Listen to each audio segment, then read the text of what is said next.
In today's online business space, the place is just full of daddy's money scaled to $100,000 a month fake entrepreneurs. Now, I'm not going to discredit everybody because like some of these people actually get it out the mud and they have to work hard to get where they're at, but most of them don't. Most of them just have a credit card, work with their friend or family member for a couple of times, and then just start an online business, right? And they're selling you the dream because they want you to buy their course.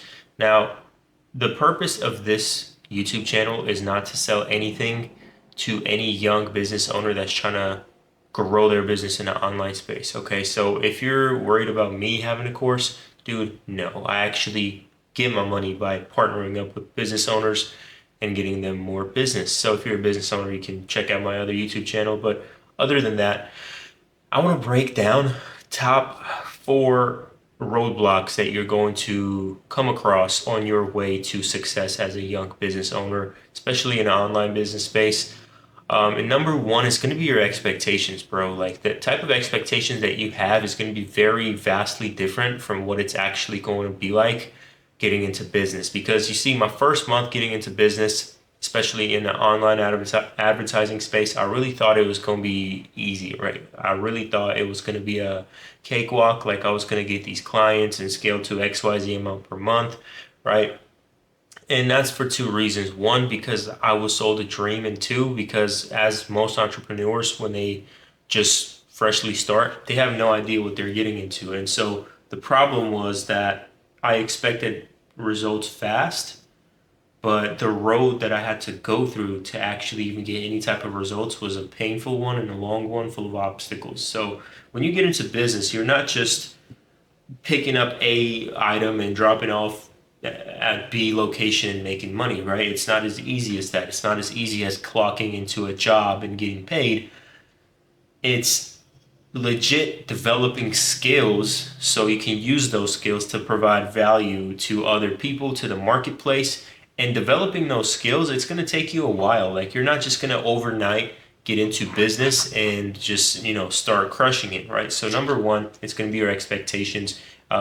Set a realistic expectation that it's going to take you a few years before you can like consistently make that online income that everybody's flexing.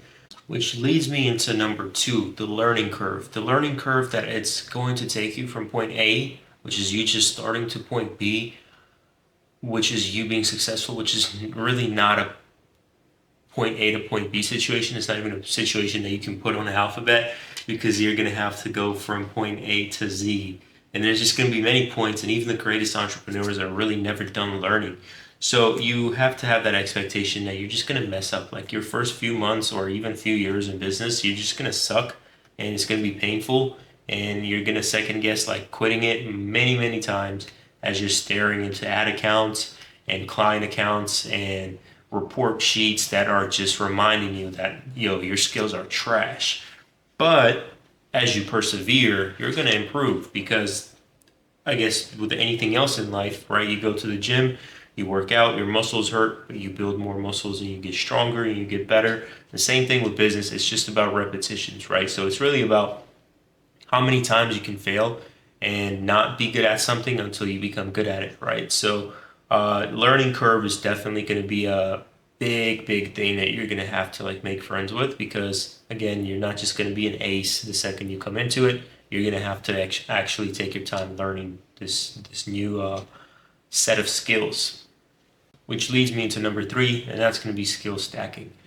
Whatever type of business you're in, whether you have a grocery store or like a corner shop, a gas station, all the way to like a growth partnership agency or whatever it is, and this applies to really all business owners, you're not truly doing one thing. Like you're never a personal trainer. You're a salesperson, especially like if you're working like solo, starting your own thing, you're a salesperson, you're an accountant, you're a manager, you're a bookkeeper, all of these things, right? So no matter what business you start, you're going to have to learn multiple different skills from multiple different angles, right? Now, given you can hire an accountant so you don't have to learn it, you can hire a salesperson so you don't have to sell. Although, with any business, I would recommend absolutely getting good at sales first before hiring a salesperson, which is something that I'm working on right now. So, um, with that in mind, especially in the beginning, as you first start your business, you're probably not going to have the capital to hire a marketer and an accountant and a salesperson and all these different things and a team, like a hiring manager and all these different things. So you're going to have to do it yourself for a little while, and it's gonna suck also because you know you're not going to be the best at all of those things, right? The jack of all trades is a master of none. However, eventually you can kind of pick the skill that you like the most or that you need the most, in which most of which cases is going to be sales, and you can just stick to that forever and become, I guess, the best at that. Even though, like, I would never say that I'm the best at anything, just out of humility. I would recommend you don't either, because there's always going to be the next person that's a little bit better than you. So with that in mind, um, you're going to have to stack a lot of skills on top of each other, and then eventually you can delegate some skills that you don't like as much to other people. And number four, which is kind of like a standalone, isolated point, because this is really like a battle of entrepreneurship, right? It's going to be saturation and competition. So, what I mean by this is, if you're in the online business space, you've probably heard a lot of times that, like, oh, there's really no saturation. It's just about the offers that you make, etc., etc. And that's true. That's true to a certain degree because, dude, I looked up. I was trying to open an LLC with my last name. I guess the way I wanted to word it was going to be like Venturi Visions, right? And it's already taken. Like, who took that? You know what I mean? So over time, you come to realize that in the marketplace, there's a lot of people, bro. Like, there's a lot of people not just, starting online businesses. There's also a lot of people that are starting the service-based businesses, starting clothing lines and all these different things. And you realize that it's going to be pretty competitive. Like, in this day and age, if you want to stand out, you better have a certain solution that other people don't have, and you should also have a way of presenting it. So where I'm going with this is, like, if everybody's cold calling, you need to do something else, right? Because no matter how good your offer is, if you can't deliver it, right? If you cannot deliver the initial offer, not the actual service itself, but if you can't present the initial offer to anyone, it's useless how good your offer is, right? So let's say in a home improvement niche, which is where I hang out and dwell and service people and make them a lot of money. So if you're a home improvement contractor and you want to check out my other channel for some value, go ahead and check it out. But, like, if a home improvement contractor is getting like 20 cold calls a day, they're not going to care about, like, what you have to say, right? They absolutely don't. Even if you can actually deliver on a product, they're just not going to want to hear you out. Even if you have like a good opener and everything like that.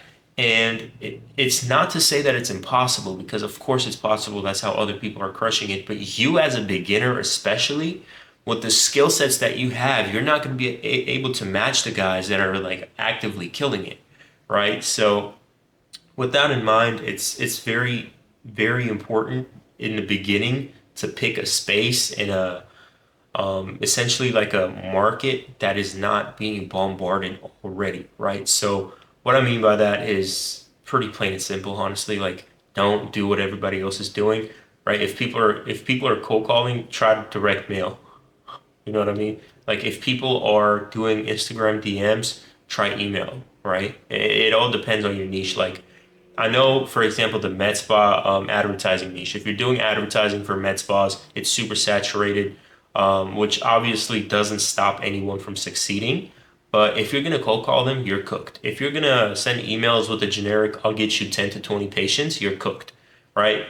You need to do something completely different, like direct mail, to med spa owners, which is, I know it's ridiculously, like, it's probably really hard to find their addresses, but, like, you get the scope of thinking that you need to have to actually be successful in this industry, or in this day and age, especially in an industry that is already saturated and packed with competition. So yeah, even if you can get people like 10 to 20 new customers, but you have 20 other Joes saying the same thing, you're going to have a hard time delivering on that promise because no one's going to take you up on it.